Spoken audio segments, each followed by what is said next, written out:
Hello friends, I am Sarvesh sir. और हम आपको पिछली वीडियो में हम टेंस के बारे में हमने आपको बताया था कि टेंस कितने प्रकार के होते हैं। तो टेंस 3 प्रकार के होते हैं, प्रेजेंट टेंस, पास्ट टेंस और फ्यूचर टेंस के बारे में, और इनके सारे प्रकारों के बारे में भी बताया था। अर्थात मैंने लिखा था 12 प्रकार के होते हैं। उन्हीं में से पहला टेंस हम लेके चल रहे हैं, प्रेजेंट टेंस, जिसको हम वर्तमान काल कहते हैं और है से रिप्रेजेंट करते हैं। अभी प्रेजेंट टेंस यानी इसके 4 भेद होते हैं, यानी कि these are 4 types. These are 4 types. ये 4 प्रकार के होते हैं। पहला कौन सा होता है हमारा? प्रेजेंट इंडेफिनिट,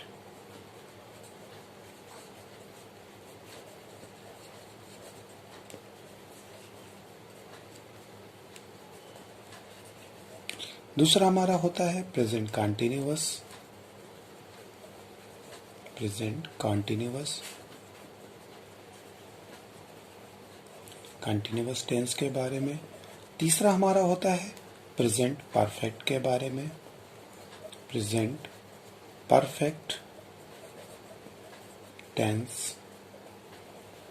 और जो चौथा हमारा होता है उसको हम लोग बोलते हैं प्रेजेंट परफेक्ट कॉन्टिन्यूअस।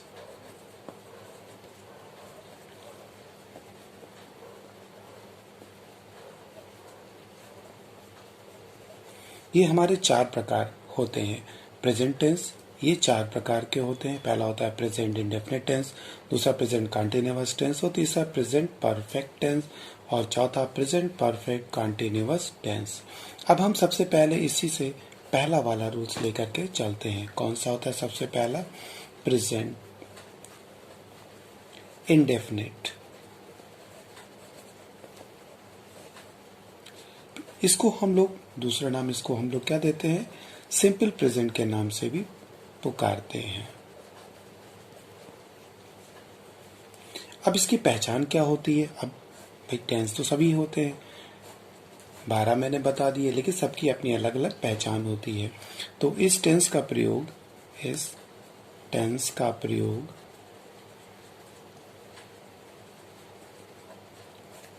वर्तमान समय में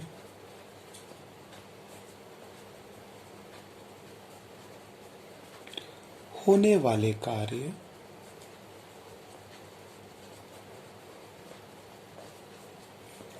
आदत, इसको हैबिट कहते हैं, आदत सामान्य बातों का प्रयोग करने के लिए, सामान्य जैसी बातों का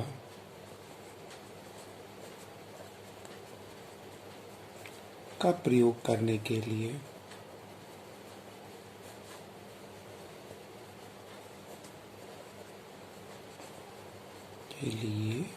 किया जाता है। या तो फिर हम इसको दूसरे, अगर ये समझ में नहीं आता तो हम कह सकते हैं कि इसमें वाक्य के अंत में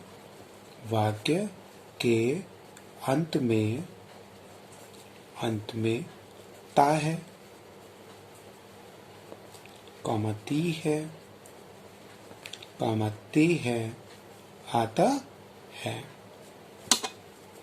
अब हमारे सेंटेंस में 2 प्रकार के यानी सब्जेक्ट 2 प्रकार के होते हैं। एक सिंगुलर के लिए होता है नियम, और दूसरा नियम हमारा प्लूरल के लिए बनता है। अब बात आती है सर सिंगुलर क्या होता है और प्लूरल क्या होता है? सिंगुलर का मतलब होता है एक वचन। तो जो सिंगुलर होते हैं और थर्ड पर्सन, इनमें थर्ड पर्सन के भी ध्यान रखेंगे। इसको थर्ड पर्सन के लिए भी हम ये नियम लागू करते हैं। ध्यान से समझना है इसको आपको। सबसे पहले आपको क्या होगा? थर्ड पर्सन और सिंगुलर और थर्ड पर्सन का डिफरेंशिएट क्या होता है। सिंगुलर के अंतर्गत आपने देखा होगा जैसे सिंगुलर कौन कौन से आते हैं, जैसे ही है, शी है, इट है, या फिर पेन, जो एक चीज को रिप्रेजेंट करते हैं उनको हम लोग कहते हैं। थर्ड पर्सन में पर्टिकुलर विशेष रूप से ध्यान रखेंगे, नाम आते हैं, वो सब हम थर्ड पर्सन में रख लिए जाते हैं। प्लूरल में अंतर्गत आई है, यानी कि इसमें वी होता है। वी के अलावा हमारा क्या होता है? दे होता है। ये हमारा प्लूरल होता है। आई और वी भी मान लिया जाता है, आई और यू भी हमारा आता है। अब जो हम सिंगुलर के अंदर आते हैं तो हमारे नियम के अकॉर्डिंग, हमने आपको पिछली वीडियो में बताया भी था कि सबसे पहले हमारा क्या बनता है, अफर्मेटिव।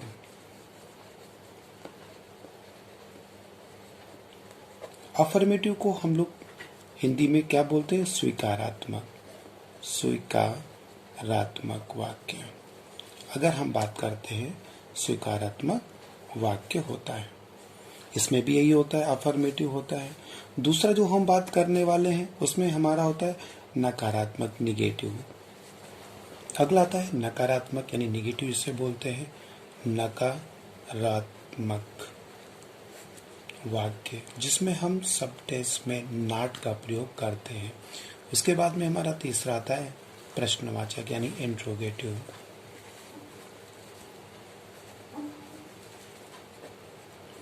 इसमें हम लोग प्रश्नवाचक, अब अफर्मेटिव को हमें बनाने का तरीका क्या होता है, सबसे पहले हमारा सब्जेक्ट आता है। सब्जेक्ट का मतलब कर्ता, जो कार्य को करता है। सब्जेक्ट के बाद में आएगा हमारा वर्ब की फर्स्ट फॉर्म में यस या ईएस हम लगाते हैं, प्लस हमारा ऑब्जेक्ट आता है और लास्ट में हम फुल स्टॉप लगा देते हैं। अगर मैं प्लूरल की बात करूंगा तो प्लूरल में हमारा क्या आएगा, सबसे पहले हमारा सब्जेक्ट आएगा और इसमें वर्ब की सिर्फ और सिर्फ फर्स्ट फॉर्म आएगी और ऑब्जेक्ट आएगा और फुल स्टॉप लग जाएगा। निगेटिव में हमारा क्या लगेगा, सबसे पहले हमारा सब्जेक्ट आएगा प्लस इसमें क्योंकि सिंगुलर है तो इसमें हम डज नॉट का प्रयोग करेंगे और डज नॉट के साथ हमारी वर्ब की फर्स्ट फॉर्म आएगी और यस यस जो ऊपर आता था वो अब इसमें नहीं आएगा, ऑब्जेक्ट आएगा, फुल स्टॉप। और अब प्लूरल में क्या करेंगे, सबसे पहले हमारा सब्जेक्ट आता है प्लस और यहाँ पर डू नॉट आएगा और डू नॉट के साथ हमारी वर्ब की सिर्फ फर्स्ट फॉर्म आएगा, यानी ऑब्जेक्ट आएगा और फुल स्टॉप लग जाएगा। अब तीसरा जो हमारा प्रश्नवाचक, जिसे हम इंट्रोगेटिव का नाम दिए, उसमें क्या होता है, यदि शब्द में क्या शब्द शुरू में आता है तो वो प्रश्नवाचक में हम उसकी इंग्लिश नहीं लगाते, बस हम हेल्पिंग वर्ब को कर्ता से पहले लगा देते हैं। सबसे पहले क्या आएगा, डज प्लस हम सब्जेक्ट लगाएंगे और उसके साथ में वर्ब की हमारी फर्स्ट फॉर्म आएगी और उसके बाद में ऑब्जेक्ट आएगा, लास्ट में हमारा क्वेश्चन मार्क। ये हमारा प्रश्नवाचक के लिए लगाना पड़ता है। इसमें क्या करेंगे, प्लूरल में क्या करेंगे, सबसे पहले हमारा डू आएगा, डू के बाद में हम यहाँ पर सब्जेक्ट लाएंगे और सब्जेक्ट के साथ में हमारा वर्ब की फर्स्ट फॉर्म आएगी और ऑब्जेक्ट आएगा, लास्ट में क्वेश्चन मार्क आएगा। ये तीन प्रकार के बात हो गई, पहला अफर्मेटिव हो गया, दूसरा निगेटिव हो गया और तीसरा हमारा क्या हो गया, इंट्रोगेटिव अर्थात प्रश्नवाचक हो गया। अच्छा, खास बात ध्यान रखिए, कुछ लोग कंफ्यूज हो जाते हैं कि किन में यस यस लगेगा और किस में नहीं लगेगा, वो चीज़ ध्यान रखेंगे।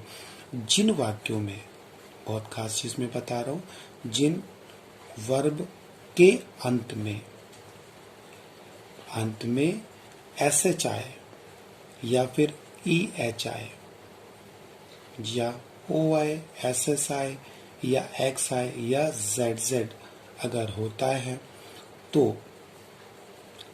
तो उसमें हम ई एस का प्रयोग करेंगे। ध्यान रखिएगा, ई एस लगाते हैं। अब आप पूछ लेंगे सर कौन कौन सा होता है, तो मैं आपको बता दूं, जैसे पुश आता है, PUSH, पुश, तो इसमें क्या होगा, पुशेज हो जाएगा, PUSHES, पुशेज हो जाएगा। पास है, PASS आता है, तो इसमें पासेस हो जाएगा, PASSES हो जाएगा। ठीक, अब जैसे फिक्स आ जाए, FIX, तो यहाँ पर क्या आएगा, FIXES, फिक्सेस हो जाएगा। ऐसे और भी सेंटेंसेस हो सकते हैं, ठीक है ना। और सेंटेंसेस के लिए भी हमें ध्यान रखना पड़ेगा, जैसे गो दिया हुआ है, गो के अंतर्गत हम लोग गोश्त लगा देंगे, जैसे गो आता है तो गोश्त लगा देंगे हम। ऐसे कई सारे सेंटेंसेस आते हैं जिनमें हम लोग लगाते हैं। और हाँ, एक चीज़ और ध्यान रखेंगे, अगर जिन वर्ब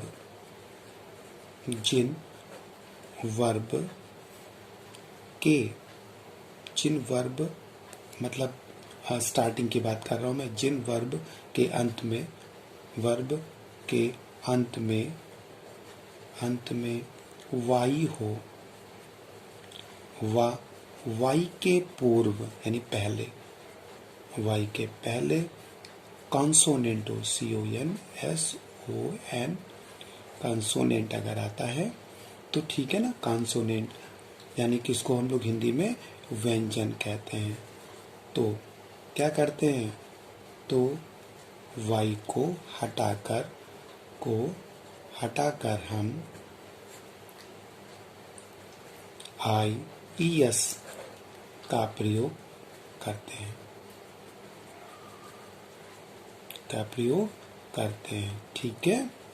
जैसे भाई एक बार हम इसका भी एग्जाम्पल दे देते हैं। जैसे तो वरी के लिए हम लोगों ने क्या किया, W वाई हटा देंगे और वरीज होगा, WORRIES, वरीज कर देंगे। अगर ट्राई अगर आता है तो ट्राई के स्थान पे हम लोग क्या करेंगे, ट्राइज करेंगे, TRIES करेंगे, ट्राई का ट्राइज हो जाएगा। अब हम इनके एग्जाम्पल्स के बारे में हम लोग पढ़ने वाले हैं। ये तो ध्यान रखिएगा, वर्ब्स यानी किसके बारे में हम लोग ये सब बात कर रहे थे, ये सब सिंगुलर नंबर के बारे में बात कर रहे थे। किसके बारे में, सिंगुलर नंबर या थर्ड पर्सन, जिसको नाम के लिए रिप्रेजेंट करेंगे हम लोग। अब इसके लिए एग्जाम्पल्स देखेंगे। सबसे पहले एग्जाम्पल्स हमारा क्या आएगा, सिंगुलर का एग्जाम्पल, जो सिंगुलर पढ़ रहे हैं सिंगुलर के लिए हमारा जो है एग्जाम्पल आएगा। क्या एग्जाम्पल आएगा, सीता एक मधुर गीत गाती है। देखिए आगे क्या आ गया, सीता एक मधुर गीत गाती है, मधुर गीत गाती है। और अगर मैं प्लूरल का एक एग्जाम्पल बोलूं तो भाई प्लूरल का एग्जाम्पल क्या हो सकता है, तुम एक पत्र लिखते हो, या फिर दूसरा भी दे सकते पर तुम वाला, तुम एक पत्र लिखते हो, तुम एक पत्र लिखते हो।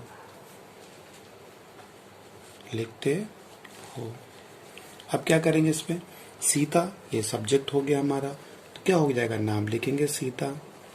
अब सीता के बाद में क्या क्रिया क्या करे, गाती है, तो गाने में लगेगा सीता सिंग्स, SINGS, सिंग्स आ जाएगा, अ स्वीट सॉन्ग हो जाएगा, फुल स्टॉप लगा देंगे। प्लूरल के अंदर क्योंकि हम लोग प्लूरल पढ़ रहे हैं, तो प्लूरल के अंदर क्या है, तुम एक पत्र लिखते हो, तो तुम की स्पेलिंग क्या होती है, यू हो जाएगा। यू लिखने की स्पेलिंग क्या, राइट आ जाएगा, तो इसमें राइट आएगा, इसमें यस नहीं लगाते, मैंने ऊपर आपको बताया था, यू राइट अ लेटर हो जाएगा। अगर मान लीजिए मैं इसको निगेटिव फॉर्म में बदल दूं, निगेटिव में, तब क्या करेंगे, तो इसके लिए जैसे ये ऊपर लिखा हुआ है, सीता एक मधुर गीत नहीं गाती है, मधुर गीत नहीं गाती है, नहीं गाती है। अगर मैं इसका प्लूरल का करूं तब क्या करूंगा, इसका क्या हो जाएगा, तुम एक पत्र नहीं लिखते हो, नहीं लिखते हो। अब इसकी इंग्लिश क्या बनेगी, क्योंकि ये पहला वाला जो था हमारा अफर्मेटिव था, अब क्या बना, ये निगेटिव बना, तो क्या करेंगे इसमें हम, सीता क्योंकि निगेटिव है, नहीं गाती है, तो क्रिया से पहले क्या लगेगा हमारा, वर्ब से पहले डज नॉट, सिंगुलर है इसलिए यहाँ पर हम डज नॉट का प्रयोग करेंगे, सीता डज नॉट सिंग। अब इसमें यस जो है वो नहीं लगेगा, डज नॉट के साथ वर्ब की फर्स्ट फॉर्म आएगी, यस में नहीं लगेगा, आ स्वीट और सॉन्ग हो जाएगा। इसमें लगेगा तो यू आएगा, प्लूरल के लिए यू लगाओगे, यू। अब इसमें क्योंकि तुम के साथ में नहीं आया, प्लूरल है, तो इसमें डू लगेगा, यू डू नॉट हो जाएगा। और राइट फर्स्ट फॉर्म तो रहती ही है इसमें, क्योंकि ऐसे इसमें लगता ही नहीं है प्लूरल में, तो यू डू नॉट राइट क्या हो जाएगा, अ लेटर हो जाएगा, ठीक है ना। तो ये आप ध्यान रखेंगे। सबसे पहले हमने क्या पढ़ा इसमें, प्रेजेंट टेंस, इसके 4 प्रकार होते हैं, present indefinite tense, present continuous tense, present perfect tense, present perfect continuous tense. अब हमने सबसे पहला ले लिया था प्रेजेंट इंडेफिनिट टेंस, जिसको सिंपल प्रेजेंट के नाम से भी बोलते हैं। इस टेंस का प्रयोग वर्तमान समय में होने वाले कार्य, आदत, सामान्य जैसी बातों का प्रयोग करने के लिए किया जाता है। या अगर हम दूसरे तरीके से समझे तो वाक्य के अंत में ता है, ती है, ते है आता है। अब हमारे क्योंकि सिंगुलर प्लूरल दो प्रकार के सेंटेंसेस बनते हैं, तो सिंगुलर में या थर्ड पर्सन के लिए हम ही, शी, इट, पेन सिंगुलर में आता है। अगर पेन तो सिंगुलर में एस लगा देंगे तो प्लूरल में चला जाएगा। नेम जितने भी आते हैं लगभग वो थर्ड पर्सन में ही लिया जाता है। प्लूरल आएगा वी और दे और आई यू के साथ में प्लूरल का हम प्रयोग करेंगे। अब तीन प्रकार के सेंटेंस होते हैं, कौन कौन से? अफर्मेटिव, जिसको स्वीकारात्मक वाक्य कहते हैं।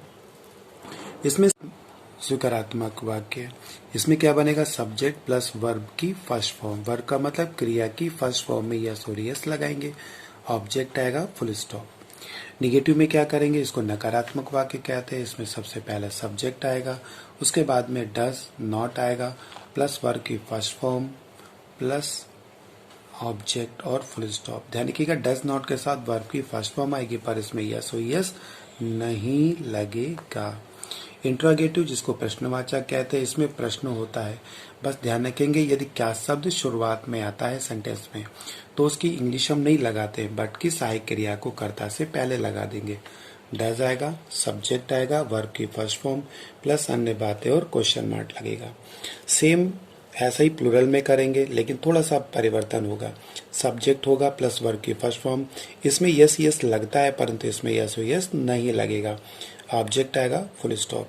निगेटिव में क्या करेंगे? सब्जेक्ट आएगा प्लस डू नॉट आएगा और वर्ब की फर्स्ट फॉर्म आएगी प्लस अन्य बातें और फुल स्टॉप।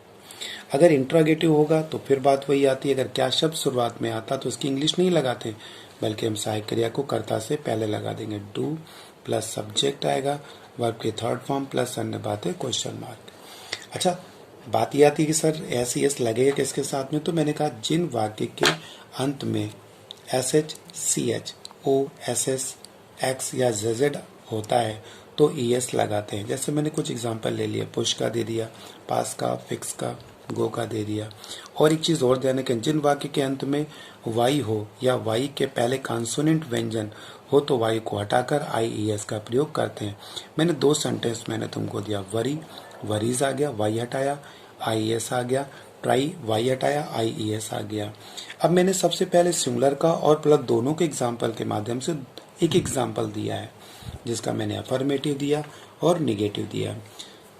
सीता एक मधुर गीत गाती है, तो क्या होगा? सीता, क्योंकि सब्जेक्ट आएगा सबसे पहले, फिर क्रिया यानी वर्ब आएगी, sings a sweet song, full stop. इसी का निगेटिव मैंने बनाया, सीता एक मधुर गीत नहीं गाती है।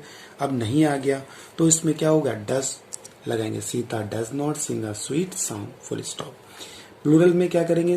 तुम एक पत्र लिखते हो, तो यू राइट अ लेटर, और लास्ट में क्या लगेगा? Full stop. इसी का निगेटिव मैंने दे दिया, तुम एक पत्र नहीं लिखते हो। अब नहीं आ गया तो क्या बनेगा? कर्ता सबसे पहले, कर्ता नहीं सब्जेक्ट आएगा, यू आएगा, यू के साथ क्या आएगा? प्लूरल है, मैंने डू लिखाया, do not, you do not write a letter हो जाएगा। ठीक है ना, समझ में आ गया होगा आपको। ठीक, नेक्स्ट वीडियो आपको हम प्रेजेंट कंटिन्यूअस की हम आपको भेजने वाले जल्द। Okay, thank you for watching this video.